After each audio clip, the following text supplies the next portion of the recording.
Of Talk, Power 102 Digital. Indeed, it is. Nowhere else. It's exclusive to Power 102 Digital. It's today's edition of Hard Talk, Power 102 Digital Wednesday, with our host, Fareed Ali. Good afternoon, Fareed. He has a fantastic panel of people to chat with today. Good afternoon, David. Welcome to the public and welcome to our guest, Mr. Akur Leet. Mr. Akur Leet is the drill master and manager for the NLCB Buccaneers Steel Orchestra.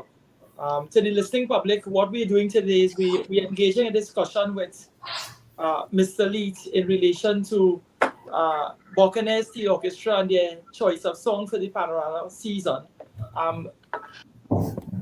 Buccaneers are no stranger to the large band, steel band category. Last season, if we put it that way, 2023,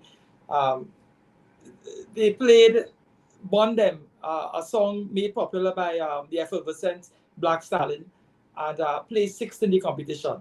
So naturally, this year, we look forward with bated breath to hear their song of choice and to listen to Mr. Leet in terms of what we can expect from Buccaneers Steel Orchestra. To the listening public, Mr. Leet is a Fulbright Fellow, a university graduate from the University of the West Indies, as well as the Northern Illinois University. His background is in music and music conducting. Joining me today is none other than Mr. Richard Tangyok, former Panorama judge, also versed in music, and he will introduce himself soon. Mr. Leet, thank you for making yourself available to us. I know you have a busy schedule and a heavy portfolio, so it's wonderful to have you here voluntarily. Yes, thank you. Thanks for having me. Not a problem at all. Mr. Tangyok, thank you for taking the time to share some of your experience with us. I know that you would have had, through the years, considerable experience in judging panorama competitions. You would have been part of that infamous panel, if I may put it that way, and judges aren't always interpreted in the light of who they are and what they present us when we listen to the results. To the listening public, Mr. Richard Tangyok has a considerable amount of experience in music and in the industry. In terms of his background, he would have worked at Westminster Conservatory of Music, the Princeton Music Festival. He was the founder of that. He also worked at Indiana University, Jacobs School of Music, and we can go on and on with this qualification. So I'm the layperson here, and maybe you can tell us something of your song of choice to begin with, Mr. Leet. I know that you've been doing much preparation. What is your song of choice, and what would have been the motivation behind choosing that particular piece? Yeah, so this year Buccaneers has opted to do Fire Coming Down, composed by Robert Greenidge and Austin Lyons, Blue Boy. That whole initiative came about when we decided to pay tribute to Mr. Robert Greenidge and do it while he's alive and while he's strong and while he could accept the point of someone is giving him that level of recognition for the work he would have done in Panorama. While choosing this song, just to bring it on the table, of course, you would have known that song was played already in Panorama and actually won by the Desperado Steel Orchestra. But it was when I was 2 years old. It's very dated and is one of the masterpieces that we saw that Robert Greenidge would have composed. So the orchestra has decided, you know what, we are going for it. Let's do our part in honoring the song and honoring Robert Greenidge. The story told is significant to the story of Buccaneers as well. So that resonated with us. Beyond that as well, let's to put some context, is an extremely short season. Our carnival is pegged alongside the Christian calendar and Ash Wednesday, and no matter when that fall, everything has to be built into that period left come post Christmas.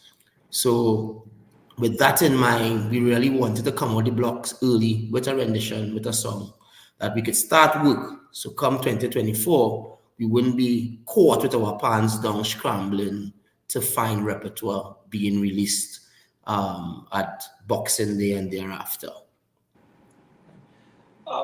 When I look at your antecedents in terms of the band, you all essentially competed at the medium band level for a number of years between 2008 and 2018. Yes. You would have ventured into the large band category in 2019, 2020, and then you got to the final in 2023, having placed sixth, and your song of choice would have been Bondem. Tell me, what would have contributed to the band's elevation into the large band category? Yeah, so 2008, as you said, to 2019, the band was very much dominating the medium category, being one of the top 3 winners. Of course, we would have won in 2013, but would have been second for a majority of those years and third a few of the others. It's the time in life when everything is crying for evolution, everything is crying for expansion, and Buccaneers being a Tobago band and Tobago being represented by one large band being Redemption Songs, we saw where we could have added to that cadre of big band status and go through a rebuilding come 2019. So the band wasn't successful to the finals in 2019, 2020. You know what happened there. And last year, 2023, we would have gotten that breakthrough towards qualifying for the finals, and not just qualifying, really competing at a high level and coming in the top 6. And it's almost 10 years prior to the point when we would have won the medium category. So again, building the opportunity to compete at that level and also adding another level of experience to the band's success stories.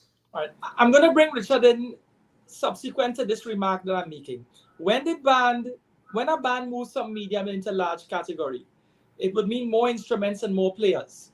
Yes. It means to say, in my humble world, an increase in sound.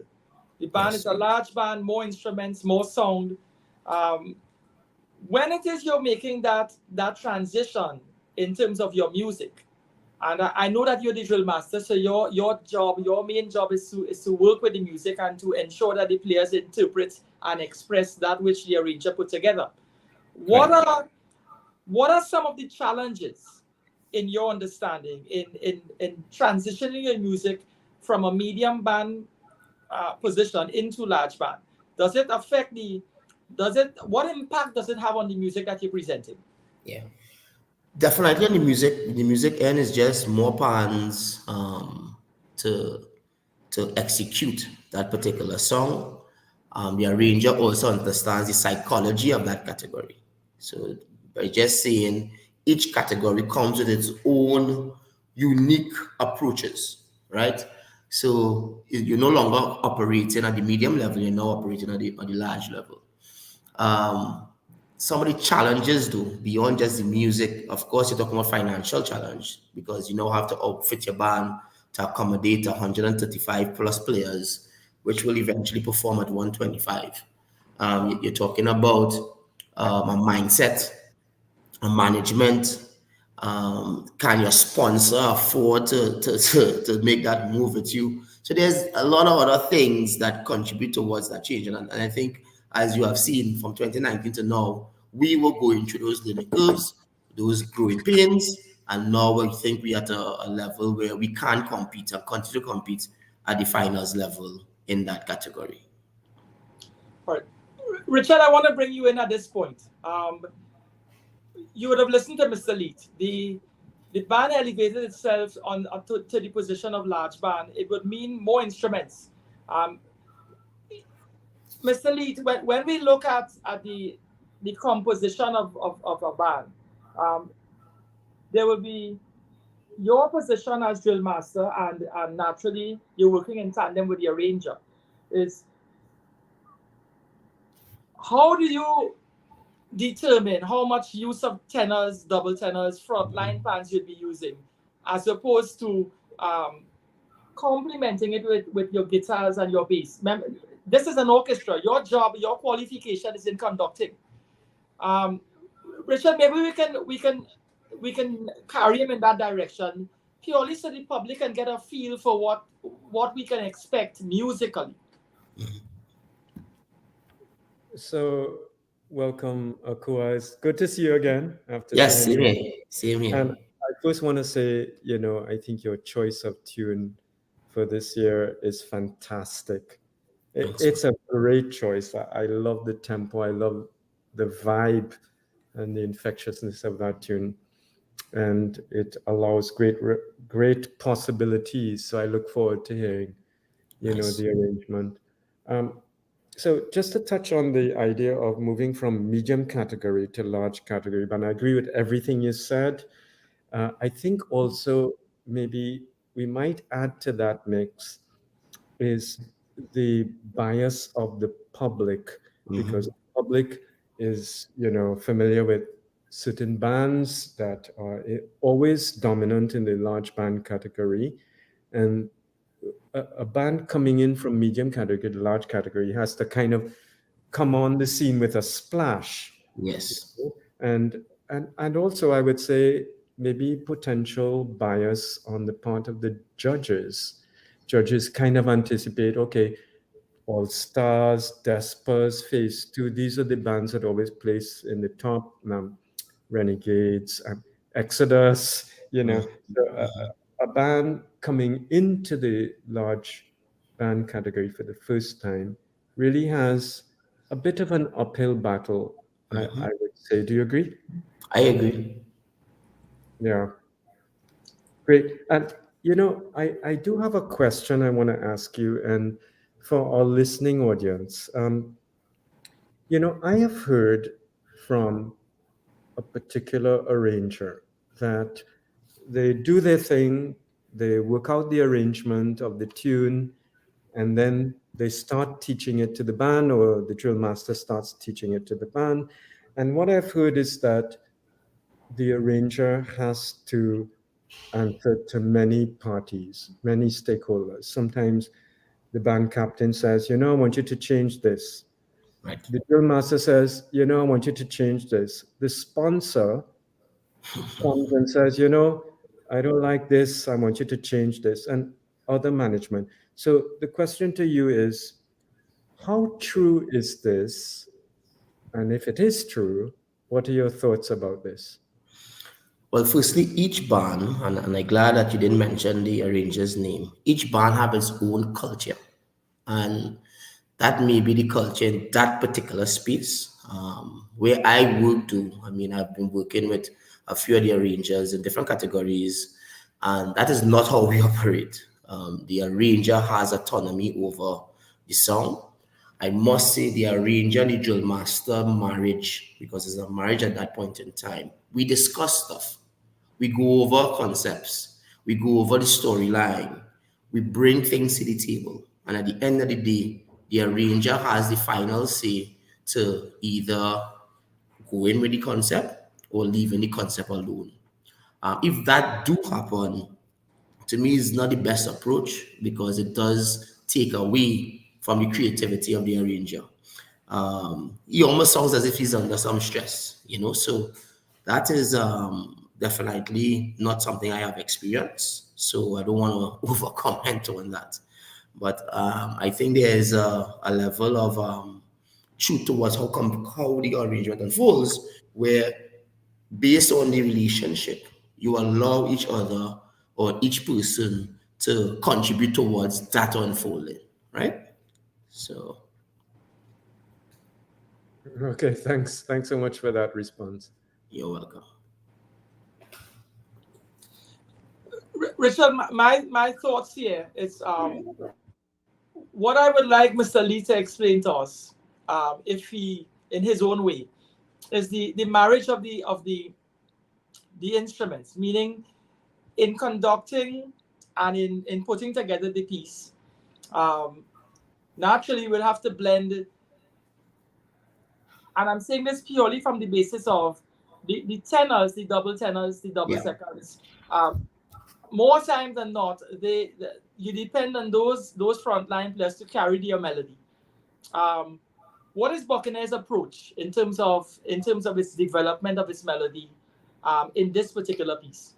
So, I mean, in relation to a traditional orchestra, I think that's what you're saying. The balance of an orchestra comes from, let's say it in layman terms, the highs and the lows, the front line, the middles, and the background. You know, the sopranos, the altos, the tenors, and the basses, in all different types of language, right? So a steel orchestra do have different complements based on size. So a small band orchestration will be different to a large band orchestration. So we typically follow suit, and this is a very good question, because sometimes we take this for granted that there is a formula, and we're not just moving ad hoc towards getting this composition across. So Buccaneer's orchestration for large is 32 tenors, 8 double tenors, 15 double seconds, 6 quads, 10 guitars, 10 cellos, 3s, 10, 4 cellos, maybe 27 basses and percussions, and the rhythm section beyond that. So that is based on frequency, balance of song. Yes, the tenors, which act as the soprano range in the steel orchestra, plays the melodic part of the music, which is supported by the harmonic part, which is double tenor, which is supported by the double seconds, who sometimes do counter medleys, strums, or an octave below the front line. Then we have the middle section, which is guitars. If you think of the rhythm of the group, or literally a guitar player, or the percussive nature of a calypso song, the guitar really carries that. Your cellos, which is the range similar to guitars, but more or less works as a horn section, counter medleys, would have its own solo section. And then the basses, which is the lowest range of the orchestra, which supports all that on top. So these things are calculated, and it's calculated to a science. Is not by mere luck and chance. And I could almost say most bands get that right. Akua, can I ask you to repeat the number of basses in Buccaneer? We have currently, let me give you it, we have 10 6 basses, 6 7 basses, and 6 9 basses. Wow, so that's 16, 10, 6, 16, 22 basses. 22 basses. So I applaud you, because, I always say that it's true in orchestra, it's true in choir. Mm-hmm. You need a significant bass line, because the lower frequencies do not travel as easily as the upper frequencies. And that fundamental bass line is so important for the entire ensemble to hear the root of the harmony. Correct. And the audience to hear, the full sonority. So I think that sounds fantastic. So congratulations. Yeah. Thanks, sir. And again, Sion is a trained musician. As you know, he did his master's out at NIU with Liam Teague. I know, Mr. Tanyuk, you and Liam would have done significant work together. I too did my master's out at NIU. So the theme is we are musically literate and musically experienced to have a informed decision on these things. So, and another point too, based on each inner choice, and I'm glad how Mr. Tanyuk acknowledged that, based on each inner choice, we could alter the orchestration accordingly. Based on the approach Mr. Gomez will make, he will also alter the orchestration accordingly. If you know you will have a rich middle section, you will make sure that section has enough support to carry that line of music. And if you have a rich middle section, as Mr. Tanyuk said, you need to have a solid bass to support that, and then the front line, which is tenors, double tenors, and double seconds, which acts as do their part as well within the entire orchestration. That's a very good comment. I'm glad you brought that up, because I have arranged music for choir, and when I have a choir with, let's say, a weak alto section, I would arrange the music so it hides the deficiency of that section. And correct. I think arrangers always think about this. You think about the forces you have, who is strong, who is less strong, what the numbers are. So you're not going to give a prominent melodic line to a section where you don't have enough players to balance the rest of the carry it off. Correct. That's great. That's Yeah. great. And you mentioned something about, music literacy and all the players are musically the arrangers, and so Yeah. I wanted to ask this question: how common is it that in arranging a piece for Panorama, that the arranger has the entire piece scored before they start to teach it? Excellent question. Because back then, and we could always put some context to the conversation. It had a point in time when the arrangers went to the yard and they pulled inspiration, as people will say. Yes, that still happen in spaces. But Sion Gomez scores his entire piece. Andre White, who is also a jazz musician, he scores his piece. So we are discussing the arrangement before we even have it learned by the players. So Buccaneers operated Tobago, we are all from Trinidad. We literally, so Sian is actually on his way to Tobago now, hence one of the reasons he couldn't join us today, Mr. Ali. And he would have dropped his scores in the chat. So persons who are not going to Tobago this weekend, they are still unfolding that arrangement via the scores. Of course, there's the energy of the panyard where you could never get that, what I will say, the creative unfolding always doesn't just happen via you write note to score. So there's some tweaking, like any composer. When you're doing a composition, you tweak parts based on the experience hearing it back. So that do happen as well. But we have our entire arrangement scored as the song unfolds. There are instances, just to say, Liam T can have his entire arrangement complete and then send it to Trinidad to be released to the players as well. So there's a huge sense of that even from the younger rangers as well, which is coming to play within the Panorama competition. If I may ask, you indicated you have 22 bass bands, right? Yeah. 10 6 bass, 6 7 bass, 6 9 bass. Yeah. When I examine the flow of the tenors and the double seconds, that's 50 plus. That's a lot of sound coming. Yeah. A lot of your orchestra is as strong as the players that you have. Yeah. Not everyone is musically trained like yourself.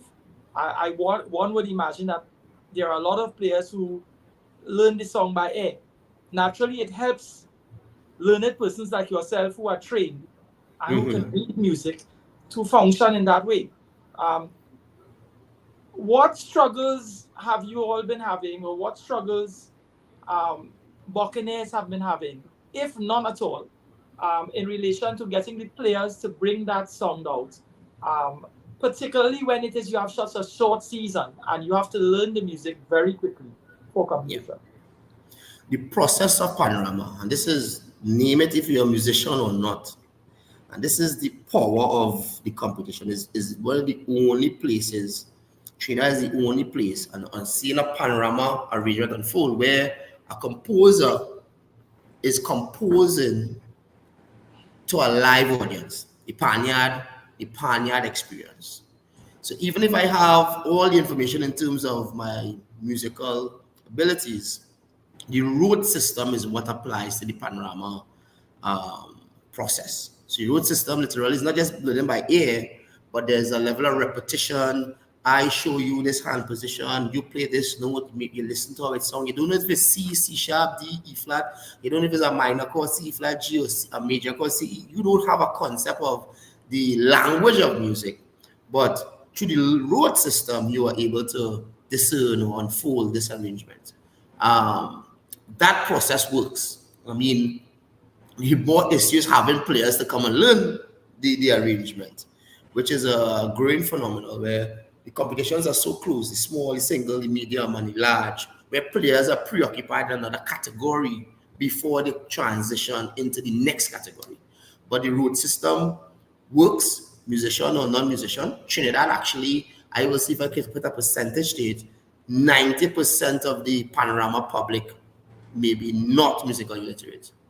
10, maybe I can give it a little more, maybe 25%. Let me go 25, 75. 25% of the panorama public may be musically literate because of UTT and UE and all these different music programs. But we still have a significant amount of people who do not know music, but they play for panorama because of the root system, right? So a problem that Buccaneers face, which may be unique to Tobago bands with a Trinidad arranger, is having the ability to be in the space on a regular basis. Because the logistics of getting from Trinidad to Tobago, you're there through the weekend, or maybe you have to run across for a day in the week. And we also share players from Trinidad as well. So that is a different issue compared to having a band that operates in Trinidad where players come from Trinidad, the arrangers and play in Trinidad, where you can literally drive to the Panyard on a daily. So those are some of our issues that we tend to actually have a solution to, because we do these things. We have the logistics worked out. We have the travel dates worked out. Players give their availabilities. There's a system in Tobago where we house them, feed them. They have rehearsal times in the Panyard. So it's an organized operation that gets us through towards this competition. Richard, one of the concerns I have when I listen to Mr. Leet, and it's not just peculiar to Mr. Leet and his logistics, it's when we listen to the judges' comments, and you would be able to lend some input there. Naturally, at the end of the preliminaries, a band may be placed in a certain position. The judges would have comments. You would have been in that position before where you would have made comments, and the comments naturally would be shared with the band. When the band is now placed in a position where they have to take the comments on board and then prepare for a semi-final, the difficulty that the band may have in Mr. Lee's position is he must now take that on board and incorporate it into his music. When you're dealing with judges' comments, and this is where I am, Mr. Lee, you would have placed 6th last year. You would have had judges' comments to deal with. How do you take on board the judges' comments and marry that into an arrangement?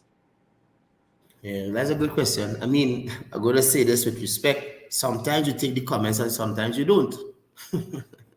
It all depends on your belief in the arrangement. And sometimes these comments vary. I think when we were talking on before the call, it's subjective. And a judge may be hearing something and maybe giving you a particular amount of marks compared to another judge who is saying something totally different. But the marks still fall within the same range, or there's a huge disparity between what this judge heard and what this judge heard. The arranger needs to understand or take into consideration the ability to implement these comments. And that's why I say sometimes you take some, sometimes you don't, because if I try to implement some of this, it could uproot my entire schedule towards cleaning up the rest of the song. The players may not be able to execute it well. So I opt to making the judge have a second listening, and maybe that could change. The song will be better prepared. And to be honest, even me being a trained musician, how much could I really discern within one hearing of a high tempo, high volume piece for 8 minutes? It rarely comes to the point of knowing the cadre of bands, expectations. Of course, you're using your musical training as well, but there are other elements that, to me, influence your scores. So it all depends. If a judge is talking about the crescendo being cleaner, or the runs being more articulate, or the balance of the band, maybe is a setup issue. These things we could consider, but a judge is saying your minor needs to be in a different key. I mean, those are outrageous comments, but things like that you wouldn't really subject any change to. But I think once you're in the competition, you want feedback. and you want feedback and you trust that the judges are giving you feedback to advance the band further in the competition. So you don't take it for granted, but it has to be within reason based on the band's ability to execute. Richard, how do you feel about what Mr. Lee just said there from a judge's point of view? Well, I agree with a lot of what he said, but first I have some comments, but I want to preface this by saying, because I'm not sure the general public understands the scoring procedure for Panorama. Each judge is given a score sheet. The score sheet has different categories: arrangement, tone, phrasing, overall performance, whatever the categories are. They might have been adjusted over the years. And then you put down a score for each category based on how many marks Pantrinbago says this category is worth. And then you add up your score. You make comments if you want, you sign the sheet, and it's taken away from you. The judges are not conferring. So the point is that the judges have no idea, as the competition is going on, how the bands are placing. We don't know who's coming first, second, third, fourth, last. We learn it as the results are announced to the public. So I just wanted to make that point because I'm not sure the general public understands that. Nobody's colluding to say, this is our favorite band, we want this band to win, so we all giving it high marks. In fact, there is a rule, which I think is still in effect, where the highest score and the lowest score on the panel are eliminated. And I think it's an excellent rule to eliminate bias. Okay, now let's talk about comments and whether band leaders, arrangers should take comments. And I think Akua made a very good point. Sometimes they take the comments, sometimes they don't. It depends on what the comment is, right? And so, for example, let's say a judge comments on the tonal quality of the band. That is not something that they can change. The pans are what they are. The tuner has tuned the pans, blended the pans. The tonal quality is set. So a judge may make a comment about the tonal quality, but there's nothing that the arranger or band captain can do about that between preliminaries and finals. Now, if the judge makes a comment about the arrangement, it depends specifically what the comment is. If they're talking about, let's say, structure, form and structure, maybe the arranger would listen to what they're saying and think, okay, that's a good idea. I think I want to incorporate that. But maybe it's too much of a change to make between the prelims and the semis, or the semis and the finals. And really, when you look at it, I don't know if Akua agrees with me, the arrangement is the interpretation of the artist. What the arranger puts down is their vision of the piece. So, and we know it's subjective. One judge may love it, another judge may not like it because it does sound like what they have in their mind, right? And so what I always say is that, every judge comes to a competition with preconceived ideas, where we all have preconceived notions based on our experience, our exposure, our education, what Panorama piece should sound like. Some people want the usual tropes, that they hear, like Renegades, they play runs, and if you don't play runs like Renegades, we are like you. Me personally, what I look for is originality. I want to hear something I have not heard before, because in my view, it's not that difficult to emulate somebody else and do something that has been done before. If we're going to advance the art, arrangers need to show us something new and different. So I've heard Panorama arrangements where all of a sudden it went into a different meter, and it was shocking. Or, you have this section where it's just unison for an extended period. and rhythm section drops out. It's very effective to have changes of texture as the piece goes by. So I am all for creativity and originality for advancing the art form. And part of this is pushing the public to accept something that is a little bit new and different, not something that they're used to hearing. So I applaud all those arrangers who are adventurous and say, you know what, I'm going to do this. Whatever happened, happened. And I think it's only with those pioneers that we're going to advance the art form.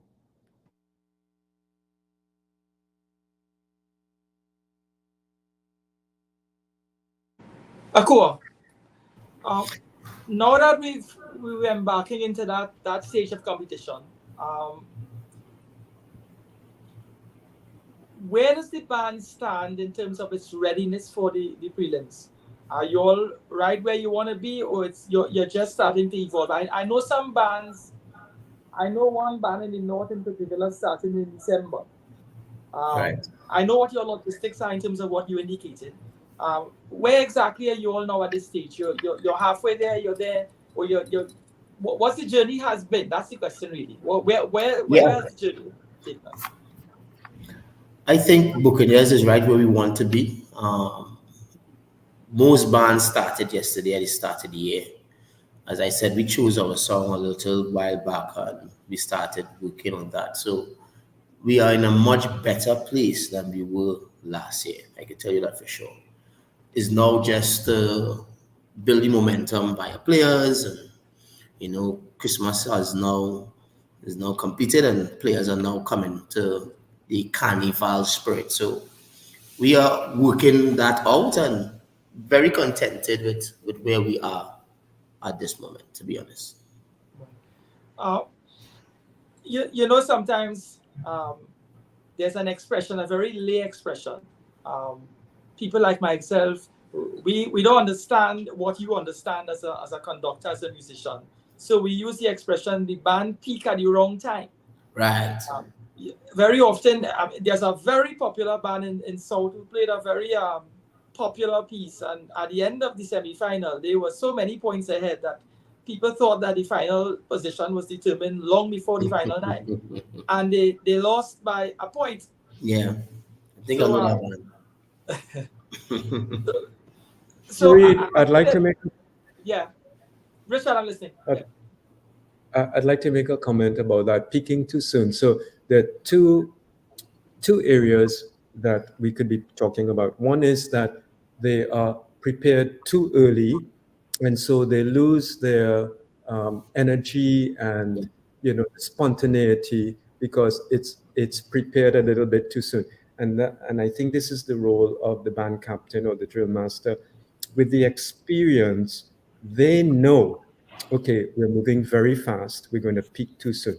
Now, when you say peak too soon, that could also refer to the arrangement, the actual composition itself, because every arranger knows that the peak of the climax of the arrangement has to come at a certain point, which is approximately 2/3 of the way through the piece, according to the Fibonacci series of science. Right. And we can look that up in architecture, right? Yeah. So if the piece itself, that is the composition or the arrangement, peaks too soon, that is a different issue.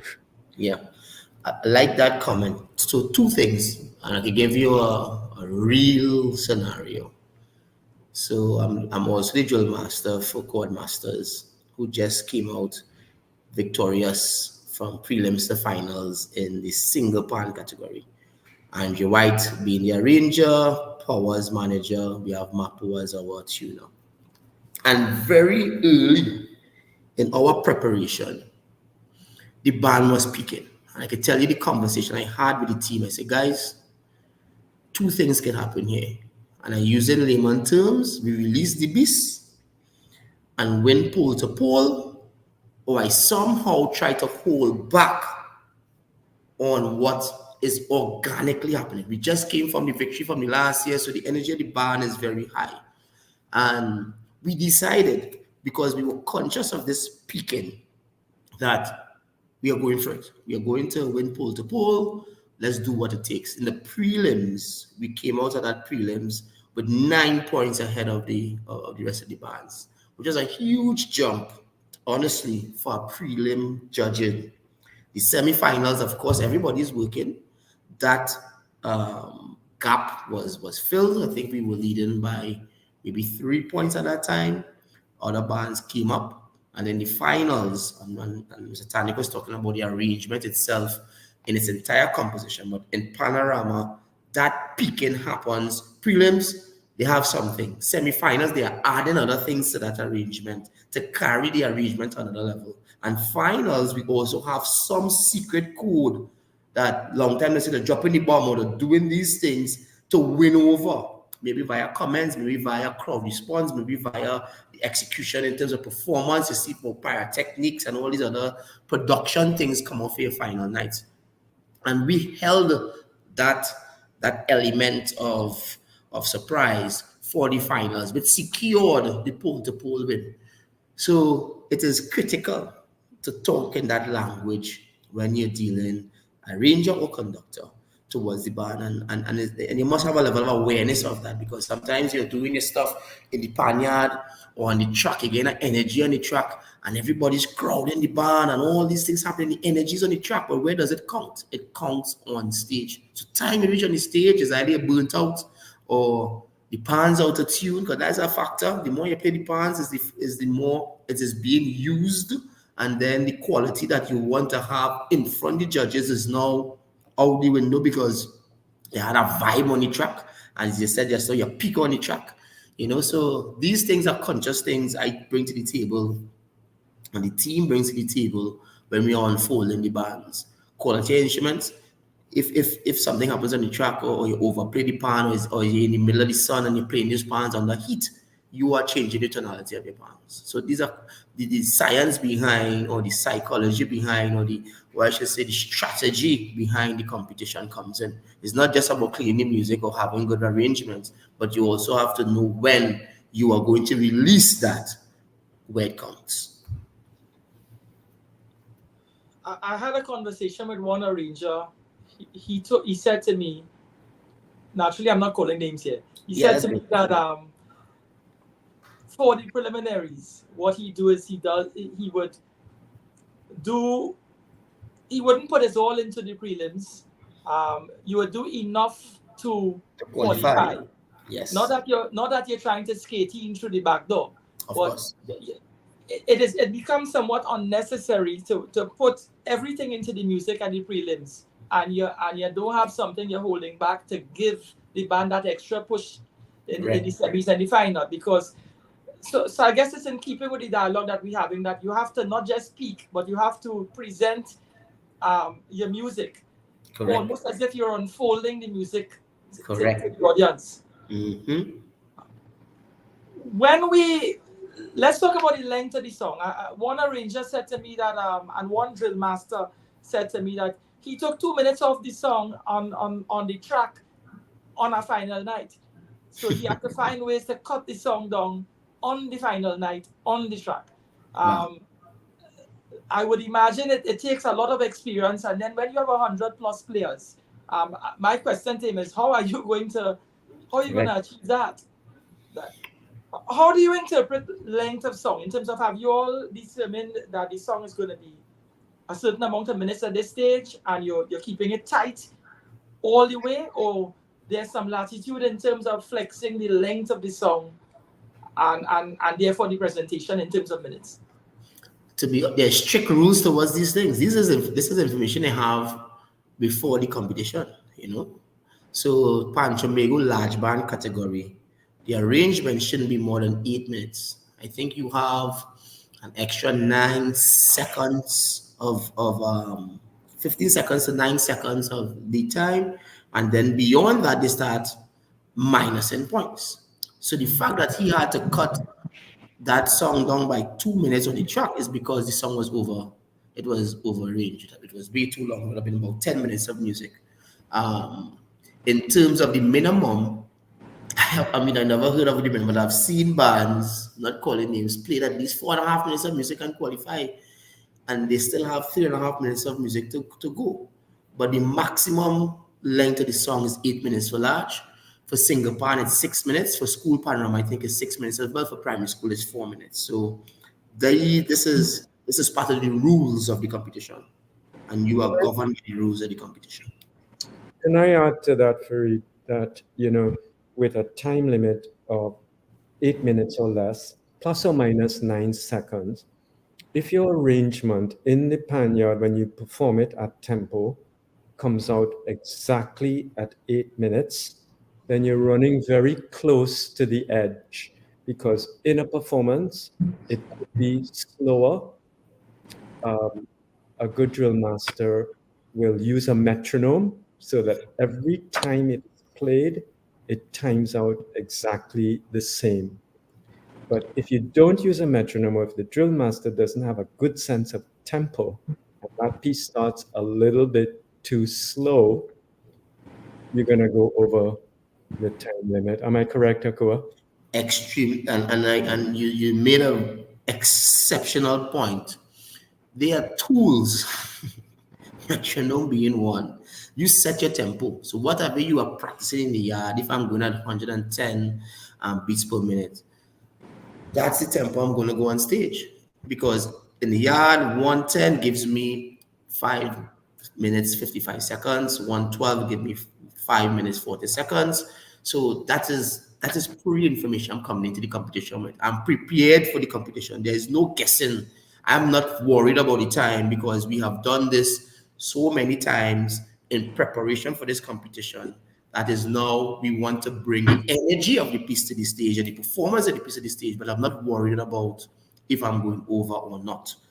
So those things are taking it to a professional level. So we do utilize metronomes. We do utilize timing of the piece via having a prelims where we invite parents in, we invite the village in, and we mock that preliminary round with the energy of the people and see what happens at that point. So we are not going into the competition blind. Right. And I have another question as you talked about tempo. I'm a pianist, right? So I Yes. know from playing piano, once you change that tempo, hand position, everything, the technique of executing it might be different. And if people are used to playing it at a certain tempo, and then in performance, it goes a little bit slower, some people might rush because they're used to a different tempo. But then, and if it goes too fast, certain shifts are going to be more technically difficult to execute together. Am I correct? You're very, very much so. So it is literally preparing. I mean, we use the word drill masters. Just thinking I don't think it's the right term, to be honest, because much more is going into the preparation. But it is what we know, and it governs that individual who takes the composition to a point of readiness. So that, hey Darren, and I'll see Darren jump on there. Yeah, so that shift, name it tempo, faster, slower, name it, anything of that sort, could affect how the musicians present that composition. So it must have a level of continuity and consistency within how you prepare to compete. One of our final questions to you, Mr. Leet. Sure. It has often been said that people come to see Panorama, not listen. What can we expect from Buccaneers in terms of the panorama of Panorama? The presentation in terms of that, what you're putting in there that is going to capture not just the judges, but the public. Well, we definitely coming to have a very professional showing. We have the energy of last year being our first time qualifying for the finals of a large band category. So that momentum is still within us, and we are learning from our mistakes. We are learning from all that happened, and we are also building on our strength. So it's building a lot of positive energy, excitement. Persons are enthusiastic towards this whole competition, and we'll keep some of those surprises for the day, as I will say. But we definitely focus on bettering our performance last year. Thank you so much for making yourself available. We look forward to hearing from NLCB Buccaneers Steel Orchestra. Yes. And we look forward to Tobago's, attack on the Trinidad bands, if we may put it that way. There's no problem. Thanks for having me, and enjoy the rest of the interview. Darren, right over to you, my brother. And Yeah, man, brother. All the best for the new year. Same to you, sir. thank you for joining us. It's very informative. Nice chatting with you. Yes, man. Bye. Mr. Shepherd, thank you for making yourself available with us. Thank you so much for being the voice of Fun Player, and you've been at it for many years. So being such a seasoned arranger, let's get right into the meat of it. Today, accompanying me is Mr. Richard Tanyok, a former Panorama judge. I know the name well. So tell us, what can we expect from Fun Play at this stage? Where are you all in terms of your preparation for, at this stage, the preliminaries? The journey, that is. Well, without saying too much, we have selected our song. We're playing Christambu Herbert's This Party Is It.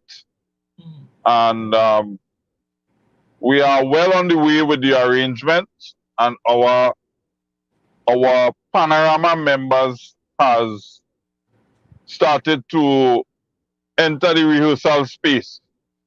Now, unlike many other bands, Fontley is a hub of activity, and I don't say that in any way to discredit or to under acknowledge what's happening in other bands. For example, from 9 this morning, we had Pleasantville Secondary. They're being judged in the secondary schools category on Monday.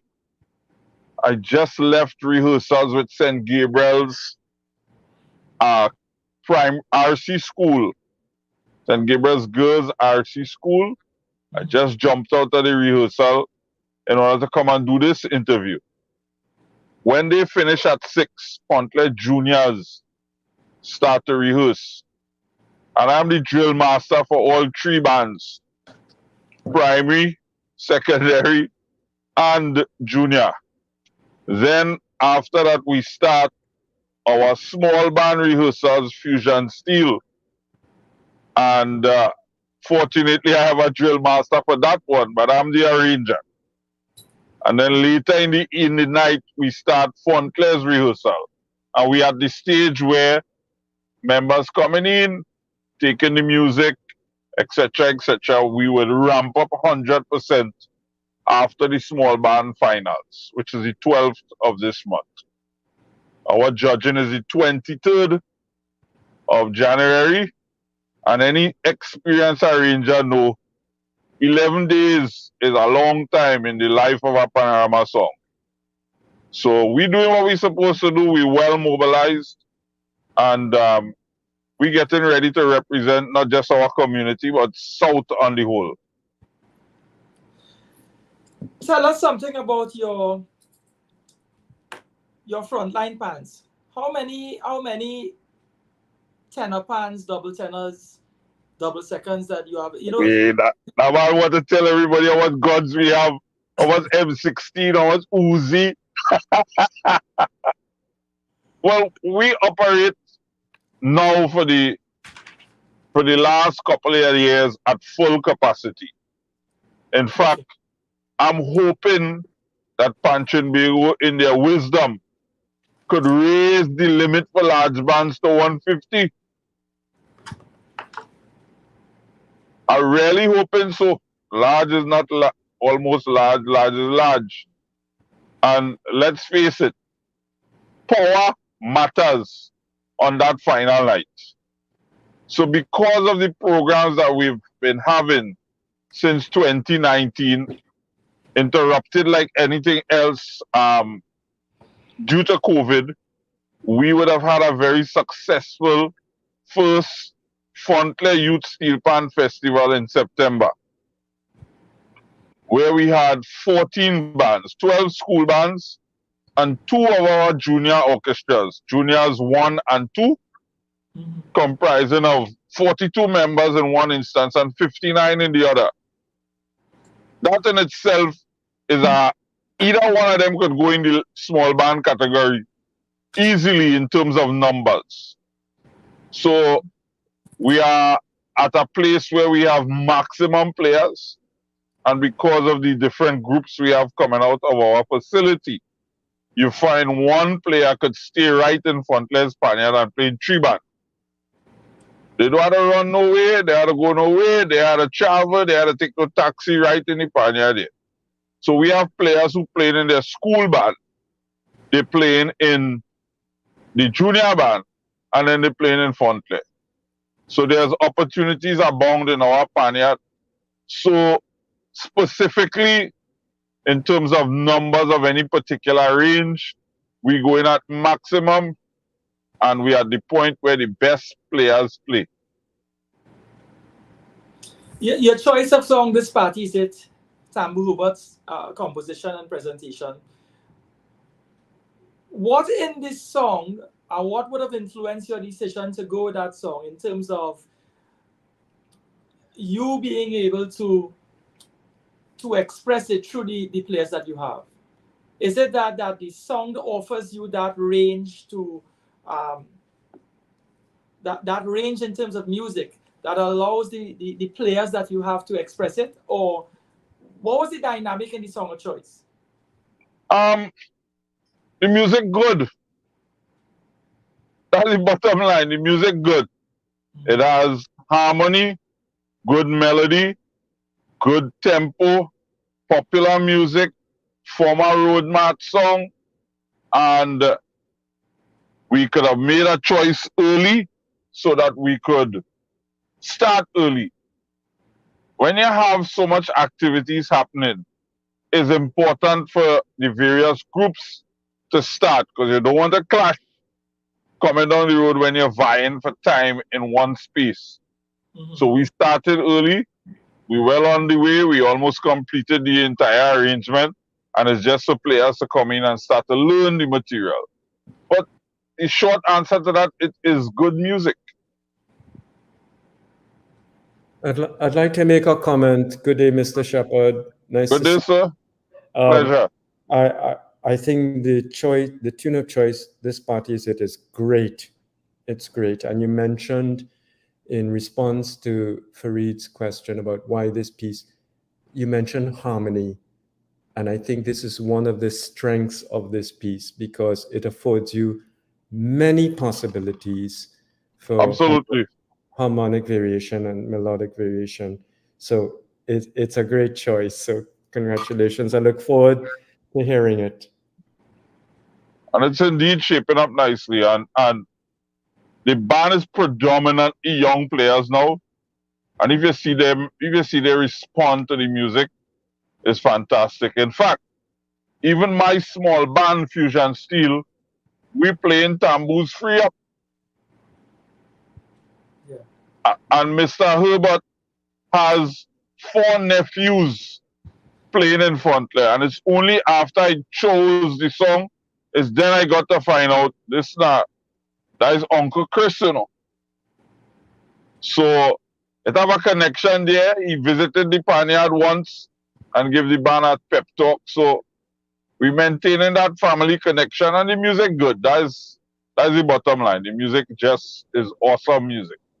Can I follow up on a comment you made? So you said most of the players are younger. What percentage of your players would you say are literate musicians, that they could read a score? It's growing. I would have said about 10%. Now it's growing to about 18%. We have some of them in doing music for CXC.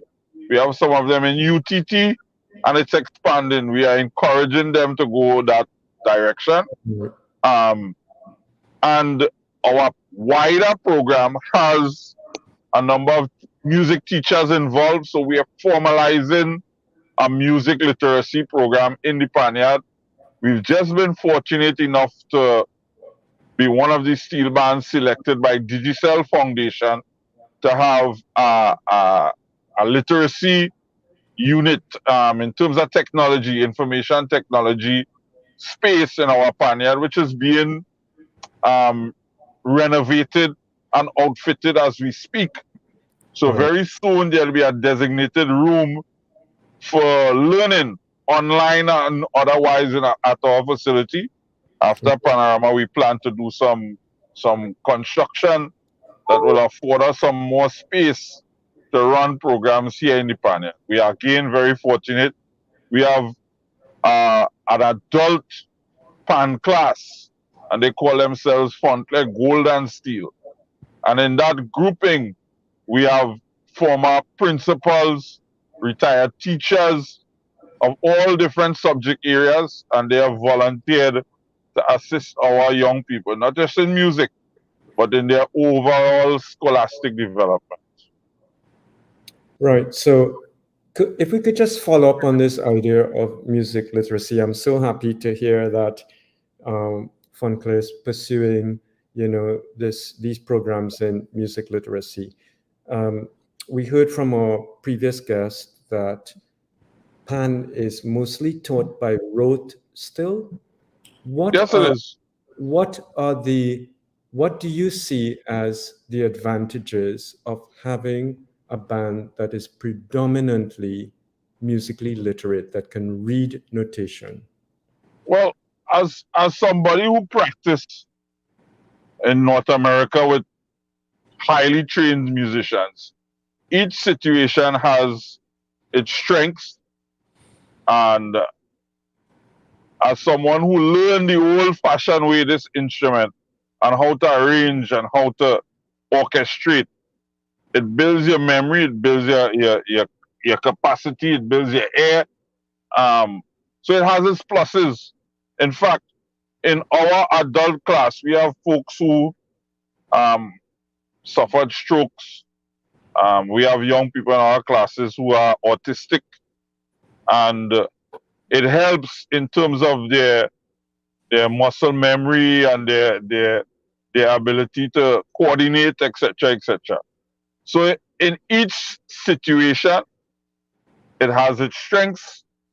And I remember playing one time in a jazz festival in Toronto, the Toronto Jazz Festival. We were performing at the Harbourfront.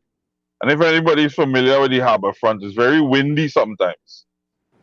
And a strong wind passed and took away all the score sheets. It was the pan man and the drummer alone playing while everybody else was running looking for the charts. So, I mean, we are committed to pursuing that side of the development. Our band would have functioned in a particular way for the last 5 decades, and we are now trying to turn things around so that we have a balanced approach to everything that we do. I'm glad you mentioned the jazz festival in Toronto, because I've always admired jazz musicians who, some of them are literate and they read notation, but a lot of them play by ear, and it's such a fantastic skill. And I firmly believe, I'm a trained classical musician, and I grew up reading notation, and so, but I firmly believe that people who play by ear, they develop very quickly an understanding of harmony and sonority just by Right. listening. They're better listeners. They're better listeners. And we all know, when you're putting an ensemble together, you need people to listen, not just hear. They need to listen to Right. what's So I tell my young people all the time, music is a listening art form. most definite. The audience listening to you, you listening to each other. It's about listening, Yeah, not about hearing. And yeah. and a lot of the times they're like, "Oh God, Sheppy and this thing again." But one of these days they'll get it.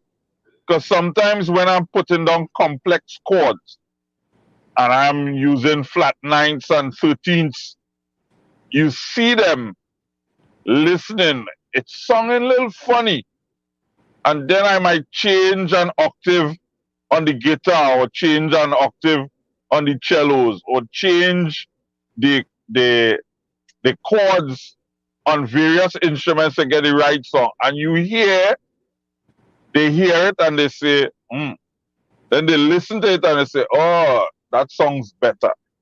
So I see them developing day by day as I try stuff. And now that I have a band that I could safely say in my small band, 90% of my players only play in my small band, and in Fontley, 80% of the players are Fontley players.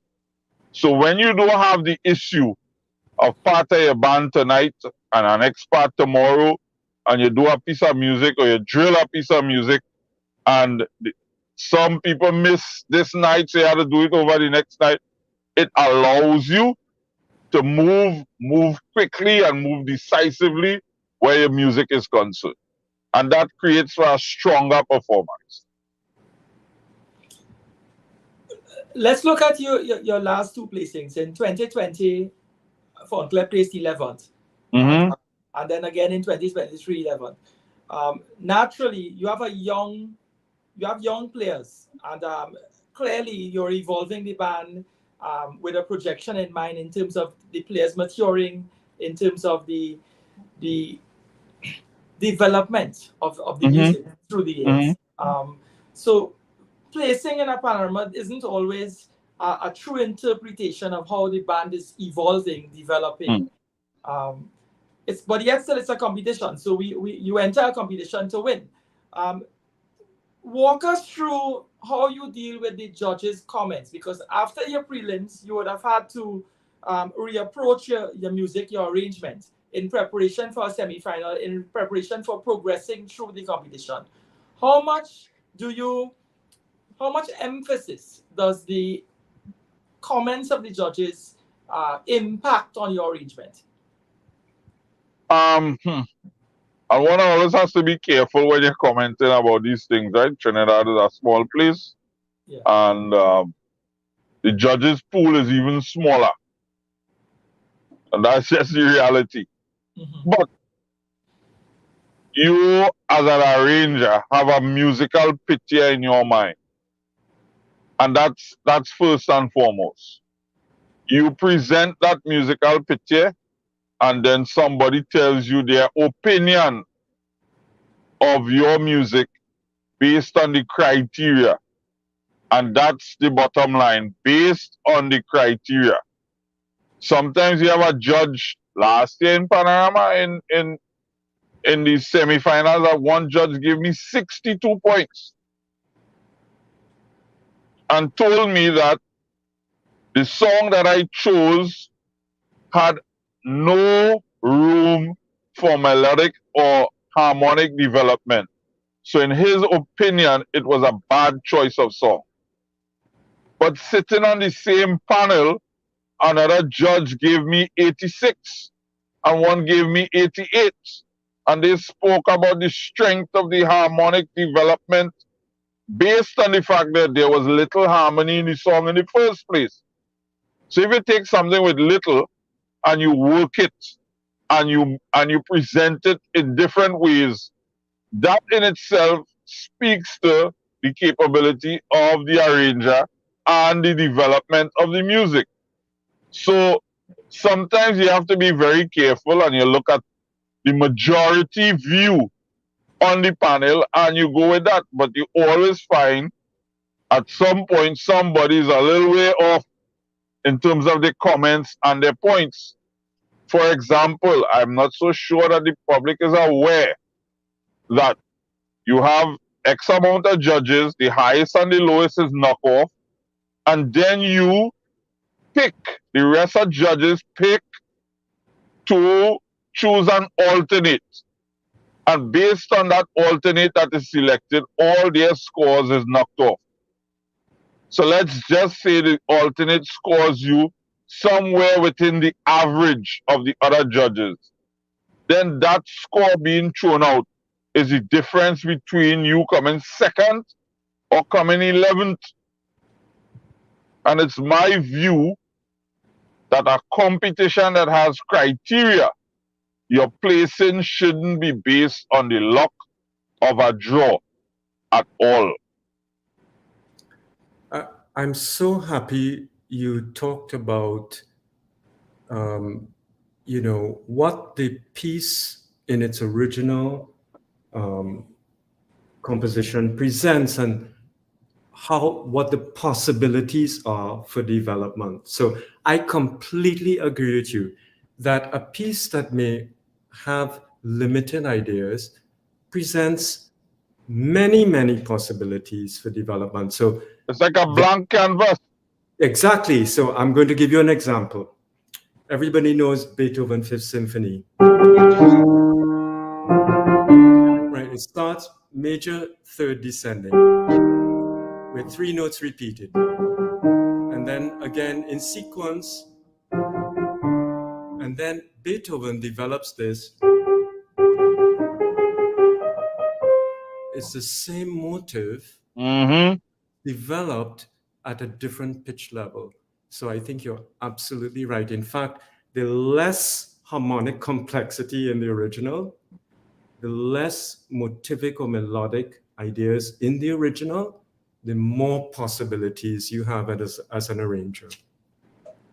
You're not judging this year by chance? You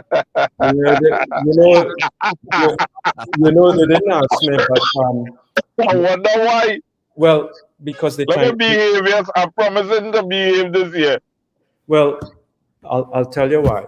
Because they used to call me the Chinese chopper. They say I just cut people down because I would give a lot of comments about various things, and some people appreciated the comments, some people don't. But I have to give you a funny story. So when I used to judge Panorama, typically this is what would happen. 4 days before the prelims, I would get a call from Pantrin Bego, and the conversation would go like this. Hey, I know we ain't pay you for last year. Yeah, don't worry, you get the money. We need you on Sunday. You have transport. And that was typical. So who knows, they might call me. And if they call me, I would be happy to come. I loved it. I just loved it. But let me ask you a question, sir. Yes, sir. Many years ago, there was a judges symposium in Normandy Hotel, and some of the very seasoned ones. There are some ladies who are stalwarts where judging pan is concerned. Some of them were at the event. Some of them sat at the head table. And I asked one question. And the question was, if you are to select a judge to sit next to you, what would be the criteria you would look for? That's a question to me? That was a question I posed at that forum. Yeah. I'm still waiting on an answer. Because everybody ducked the question. Right. Now, my thing is, a panel should be as balanced as possible. You want people from different musical spheres, classical, jazz. You even want some retired steel pan arrangers in there as well, because they know how the instrument behave. Now, there's a lot of young arrangers who arrange on their laptops, and nothing wrong with that. But when you put that same music on the pan, because of the vibrations of the instrument, it behaves differently. That in itself requires some practical experience. So I'm not always sure that on a panel, the judges who are judging has an awareness of what is necessary to properly orchestrate on pan. What do you think about that? I completely agree with you. And I think every panel should have representation of arrangers who have actually done it because they know not only what is easy or difficult to execute on the pan, they also understand the process of bringing it to the stage. Oh, yo. What may seem pretty simple to the average layperson might be actually quite complicated. I heard a band play at Music Festival some years ago, and it was an original composition. And I looked at that score and I thought, oh my God, this is so difficult. And when they played it, I was astonished at how they executed these very complex rhythms. So going back to the question of selecting judges, if I was at that symposium and you had asked that question, here's what I would say. Yes, you need a diverse panel, definitely including some panists, people who they have played the instrument, they know what's involved. But I would say also extremely important are people who understand music theory, who understand composition, and people who have good ears. Because as you said, or maybe it was our former guest, hearing something for the first time in multiple parts, and it's going by very quickly in 8 minutes, are we able to listen to multiple strands simultaneously and to digest it? For most people, if they're being honest, they need to hear it several times. Absolutely. Several times.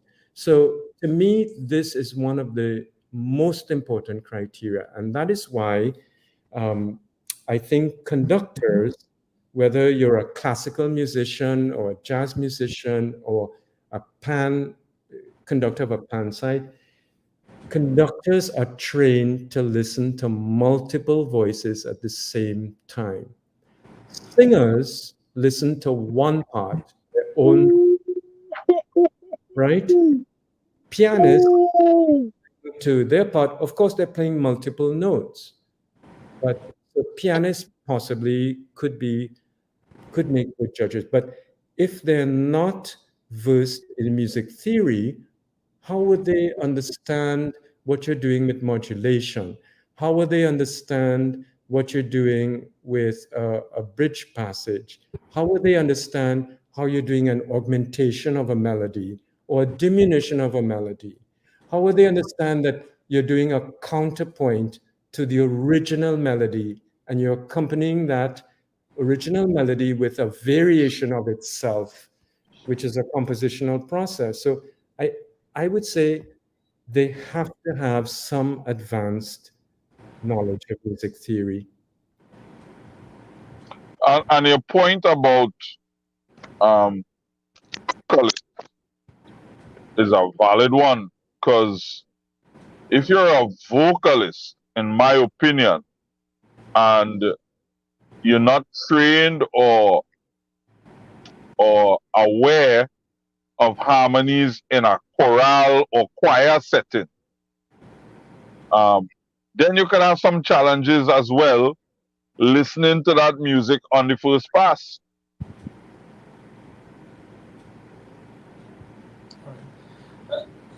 In keeping with what you're saying there, my question is this. In my layperson's Lost view, your audio. are you hearing me now or you're not hearing? Mr. Tanyok, are you there? I'm here, I can hear you. Okay, great. I know you were in the midst of your flow with him. I don't want to I don't want to cross you. In keeping with what was being asked, Darren, my question is this. Fontclair has a very, and I'm a lay person, so you forgive me if it is I'm interpreting what I'm hearing wrongly. To me, Fontclair has a very intense and loud sound, right? To the listening public out there, meaning sitting in the grandstand, sitting in the north stand, it is often said that some bands song, they have a greater impact because they have a louder sound. That doesn't mean to say from a musical point of view that they aren't comparable, or they're incomparable, or one can't compare to a band who's not as loud. I'm asking this. This is my question, really. How do you determine as an arranger the number of basses that you have, and how do you balance that with the number of tenors, the number of guitar pans, the number of double seconds? Who makes that determination in terms of the blending? Because in my view, I doubt as an arranger you wouldn't have an idea in your mind's eye as how you want the band to sound. So clearly, the blending of the instruments and the marriage of bass, tenors, double seconds, all of this would contribute in your mind's eye to when you're choosing a song. How do you do that? Well, I am now in a very fortunate position. So years ago, I was Fontler's arranger, and I would ask for certain instruments to be added to the orchestra because musically I felt that we were limited. But not being at the seat where decisions of a financial nature in terms of acquiring equipment puts you at a disadvantage unless the management buys into the arranger's philosophy musically. And that lends itself to a long-term musical relationship. If you notice, there are some bands who only would have an arranger for 3 years, 4 years max. Some bands, every year they change arranger. That has its own rationale behind it. Because let's face it, right? The players come to the panyard to play music. The arranger is the one who's responsible for doing the music.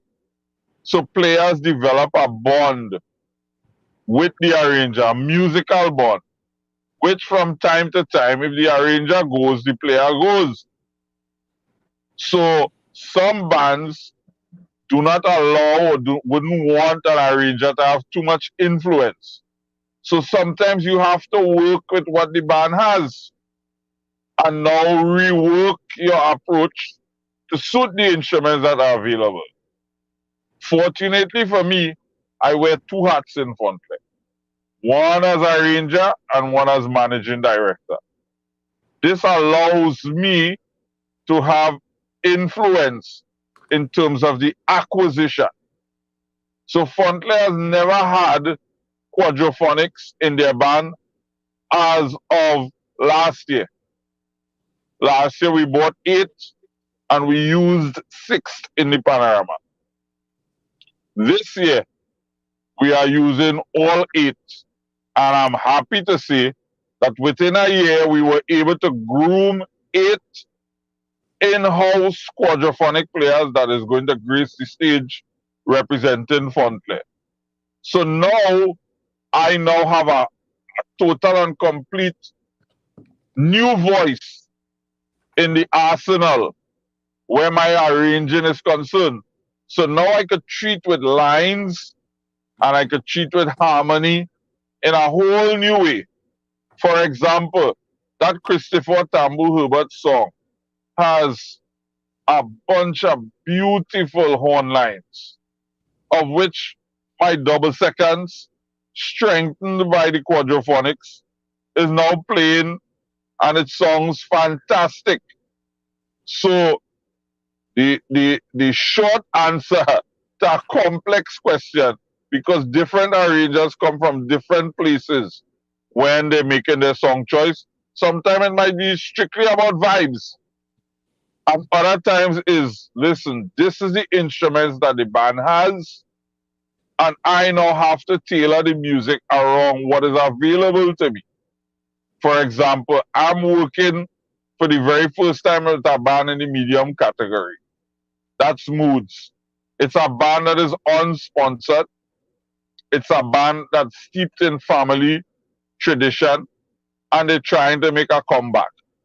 My thing now is, how do I work with the resources that they have to have the best possible representation for building a foundation to move forward, and hopefully the relationship last a couple of years where we could see some progression.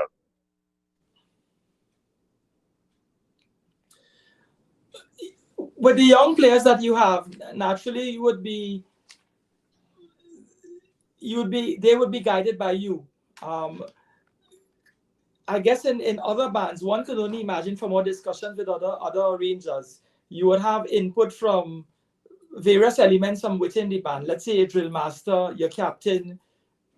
One may even go so far to say the sponsor may have an input in terms of how the arrangement comes together, or the song of choice and so on. Not in our instance. Right. One would imagine that with young players, you get the benefit of making the decisions. Do you see that as an advantage, or who do you?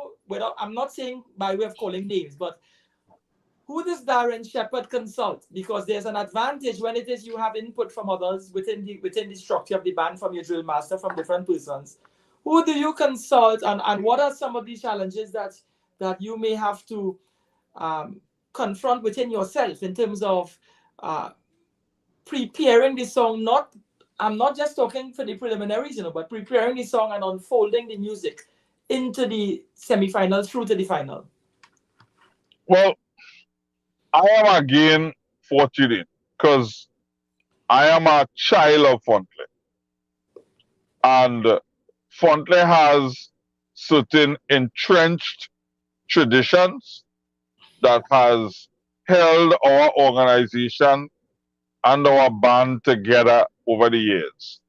Fontley looks for arrangers internally. We've never had an arranger who was external to Fontley.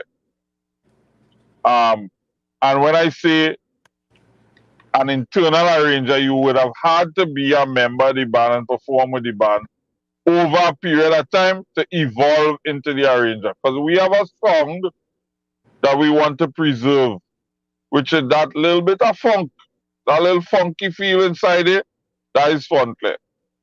Now for me, the guys who are on my management committee, we've been in this band together for 20, 25, 30, 40, 45 years.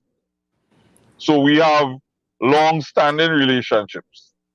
And in Fontley, the arranger has the final say, because he's the one who has to develop the music. Nobody pretends to be an arranger here. The arranger has the final say. So people will make suggestions, and they come from anywhere. Come from some of the young people in the band. The last time we played that voice song, we were having a Christmas live, and somebody said, "Sheppy, hear this tune, boy." And when I look at the reaction of all the players and all the supporters that was there at the time, I started to listen closer. And then after a couple of days, we had some casual discussions about how the song feels. And the main question was how you feel about the song. Is it a song that you feel that you could work with and develop into a song that could win the panorama? And if you feel so, then the choice is yours. And that's how has always been how we make those decisions in Fontley.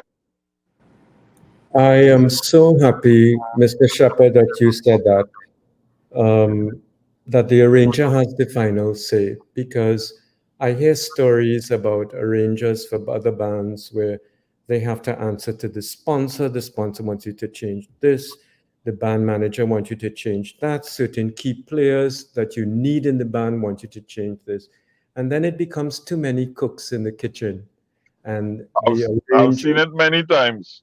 And the arranger's vision becomes diluted to the detriment of the band. I mean, they are all well-intentioned, but you can only have one artistic director. Correct. One person. That doesn't mean that they can't take feedback. You ask your players, what do you think of this? You ask the band manager, what do you think of this? Listen to what they say, but you have to filter all this feedback and figure out, well, do they really understand what I have done here? Is it because they don't have the music literacy to understand it? Or do they want something that they have heard somewhere else? Do they want you to conform to Mhm. and like, let's say, I'll just call a name Despers. You want it to sound like Despers. Yep. In other words, you're sacrificing your integrity and originality and your sound as a band, right? Because somebody else wants you to sound like something else. And I think the strongest performance is always a band and an arranger that finds their sound and artistic vision, and they do it, and they just do it with confidence and not worry about the marks. Look, the judges will either like you or they won't like you. You have I've been there, done that. you have no control over that. And Yep. there's some people who chase marks. They're chasing marks. They're checking every box, but then they're sacrificing their musical integrity for that. And that's the politics in Pan and the economics in Pan is real, and it filters and it factors into every decision, unfortunately. And everybody likes a winner.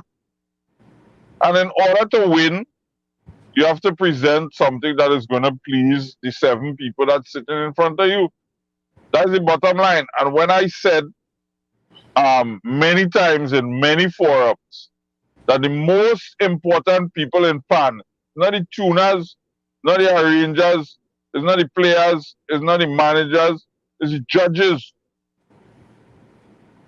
Because what the judges reward this year dictates how people present their music the next year.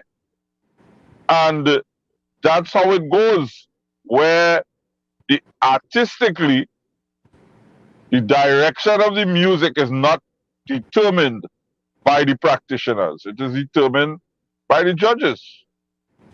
And that rebounds into how successful your band is for the rest of the year.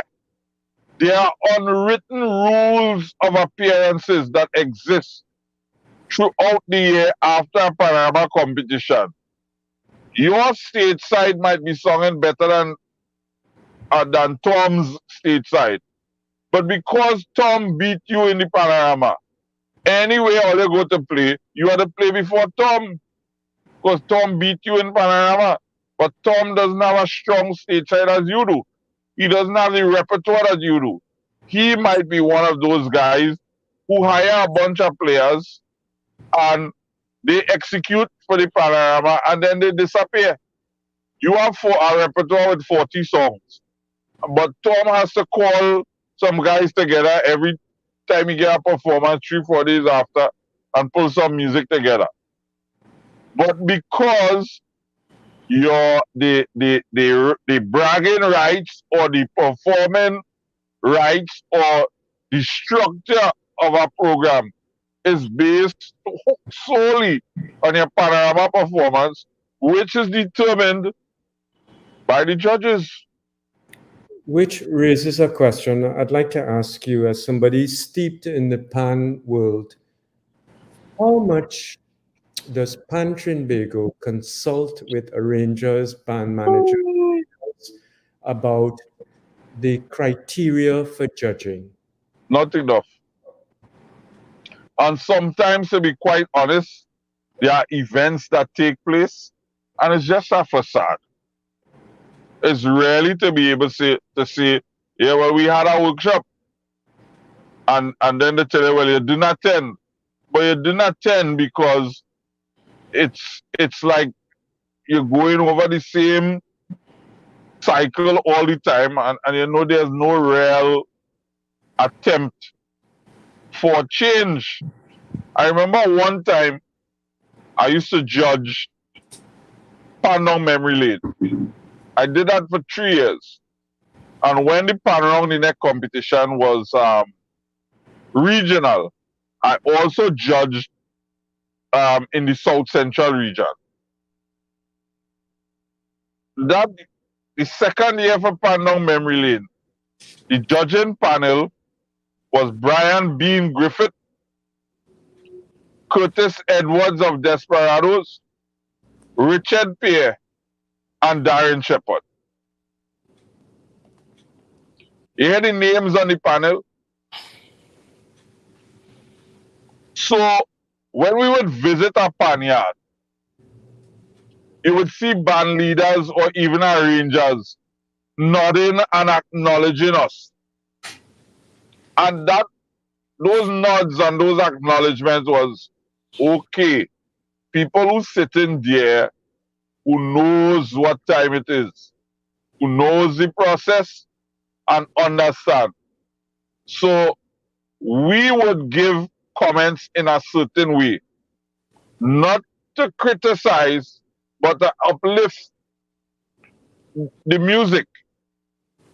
And that experience was a special one for me. Sometimes we would have gone to bands and the arranger comes up and talks to us after the judging. And officials would say, but you can't talk to the arranger. And it was why? Our job is finished. He's a fellow arranger, he's a comrade. Why we can't talk to him? But he felt a sense of comfort when we gave our commentary because he felt that we understood what the dynamics was. One of the best experiences I ever had in Pan.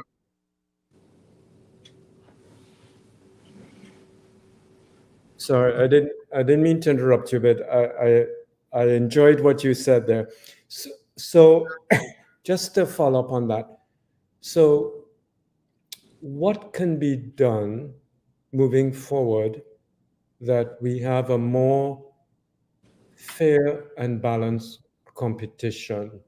If Pan Trinbago is not willing to listen to the input of band managers and arrangers and players themselves, why can't the Pan fraternity get together and say, you know what, we're going to form our own coalition and we are going to run our own panorama and we are going to set the criteria for the judges and we are going to select the judges by ballot? What is stopping the Pan fraternity from doing that? Well, I could get in serious trouble for answering that question. Well, I mean, you're just being honest. But the point is, if we want to advance the art form, then the best method, as I see it, is the fraternity, the people who have everything at stake, they take it into their own hands. You see, based on the Act of Parliament, Pan Trinbago has certain powers. So Okay, let's start with Okay, let me stop you there. Okay, Act of Parliament, Pan Trinbago has certain powers. There's nothing in the law that says there can't be a separate panorama competition. Of course, but you can't call it panorama to begin with. Okay, well, But we could call it something else. We could call it something else. But if all the Pan fraternity are more in favor of the rules and the criteria and the selection of the judges, all the bands are going to go there. And then Pan Trinbago could run their competition, their panorama, and whoever show up. I was trying to put on a backdrop for all the dynamics that is involved. And that is a major one. The other one is funded. Panorama is predominantly funded by the state. Then Panorama has become Sponsorama. Who have more corn, feed more fowl. And then the tradition of what Panorama is has locked people into a certain view. You quarrel every year about the results, about the lack of resources. The Singapan competition would have concluded a few weeks ago, and bands would not have received their monies for assistance until after the competition. but we go because that is what we do. And the unity necessary to go against the grain, I dare say it does not exist. A lot of people talk. I've been clamoring for transportation considerations for South Bands for the Panorama finals. Because a lot of persons don't know that in the Panorama finals, your prize money, 10% goes to Panchinbago. So if you win 400,000, know that you really win 360. And if you're coming from South like me, it means for the semi-finals and the finals of the competition, you're spending at least $132,000 in transport because of maxis, trailers, and trucks to get your equipment twice to the savannah. So when I get to the savannah, think about it. $40,000 gone to Panchinbago and $60,000 gone in transportation. I am always at a disadvantage. And when I bring those type of issues up in meetings, the band leaders who are from the same geographical locations as mine, they say nothing because no one wants to rock the boat. But the transportation issue is real. There are situations, long-standing situations, the bands from Tobago get assistance with transportation once they reach Trinidad. Maxi taxis to and from their hotels, trucks to and from the ports, etc., etc. And I'm saying they are very much deserving of that assistance. But I'm also saying where I come from South, I need that type of assistance too. Because you have bands that are more heavily sponsored than mine, but they have less expense than I do. They roll around to the savannah when I had to get 15 trucks to come up the road and 8 maxi taxi. And when I place in a certain place in the competition, I don't win the type of money. So how do I become competitive year after year in a situation where it's a revolving circle of debt? And that's what we face. So my thing is, where Funkler is concerned, in the interim, our strongest resource is the human resource. That's why we invest so heavily on young people and schools and developing of players, because that is going to be our trump card to the promised land. We must have a strong human capital, and based on that, then we might be able to attract more and more support. If you look at the American system in terms of campaign financing, a lot of politicians over there, it's small donors that is get them over the hurdle because there are restrictions. I'm looking for the little bit of support. Somebody who might buy a ticket for an event, somebody might might support by coming to a show, and that could help us generate more funding and more support to really get over that financial hurdle that stumps bands from outside of Port of Spain. The bands from the east suffer the same fate when it comes to transport. If you look at a band like Supernovas and where they come from, a trailer cannot go up there. So when I need 15 trailers, Supernovas need 32 small trucks. Who paying for that? Them had to pay for that out of the final night money. Is unfair. And I don't want to talk too much about that because that's a painful subject for me. Unity really don't exist where it should in the PAN movement.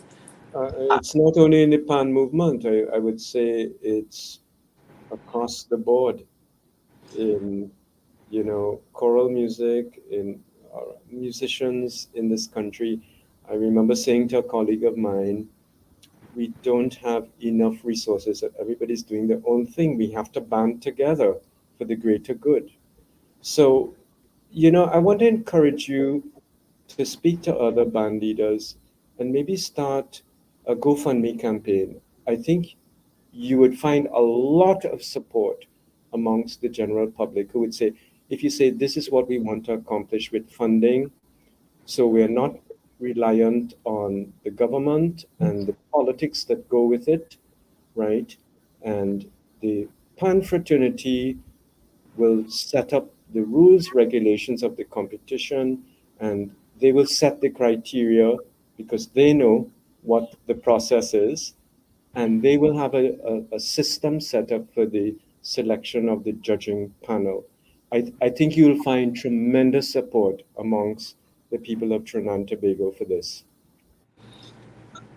As a final question, Darren, given that we just about getting to our crunch time there now, it's a final. We have to clearly be having the dialogue along the lines of Fun Play is going to be in that right up there on final night. We did.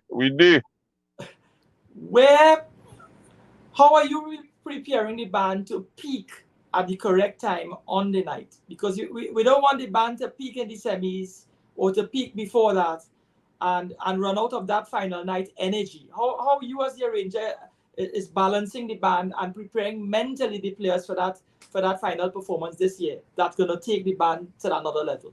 Well, again, we are young players, which is a plus, which could be a plus and a minus in terms of experience on our final. A lot of them would have been performing the finals last year and year before in the Taste of Carnival, and then even in 2020. And because the band performs regularly throughout the year, they're having big stage experience. Now, Rome wasn't built in a day, and I always had a projection for Fontclair to be a force to reckon with again in 2025, because experience is key. You can't beat the experience of a Desperados when it comes to final night. Anything can happen. And I want to build a legacy with my young players similar to that. And that comes with having years of experience under your belt. Now, on the flip side, young people have plenty energy. So once you can harness that energy correctly and the music that you're playing doesn't become boring, because Span is about repetition. Span practice is about repetition. And again, because we have multiple entities existing in our space, it keeps what we're doing in a Fontclair context fresh in their minds. So when I don't participate in the junior category as a player, it means I am prime and ready for performance with Fontclair. So it has its pluses, and from a musical standpoint, my arrangement is almost finished. I already have a structure in place that would allow me to add for each round of the competition. We had something unfortunate happen to us 2023 finals, and a lot of people not aware of, and it affected the band's performance on final night. The band performed for the entire season with 2 drummers. On final night, we were forced to play with 1. And that would have hampered the energy and the anxiety that came along with that. That would have hampered the performance, to be honest. But we would have rectified that, and we have 2 drummers, top class, who has been practicing with the band from the very first note of the song. So we have a good team, and for the first time I have a rhythm section that is also practicing from the very first note. A lot of times the rhythm section is coming last minute and you have to tell them, hey, remember the stop coming and all that. That's a thing of the past. So we're in a better space. Okay. I want to thank you for making yourself available and for making Fontclair available to us. All the best for 2024, and thank you for taking the time to spend this afternoon with us. Thank you, Richard, for your time, and David, back to you there from studio. Always Okay. a pleasure. Thank you. Thank you, Mr. Shepard. Great to chat with you. All right. Have a great evening. Okay, thank you, gentlemen. That's it for today's edition of Hard Talk, Power 102 Digital Wednesday with host Fareed Ali.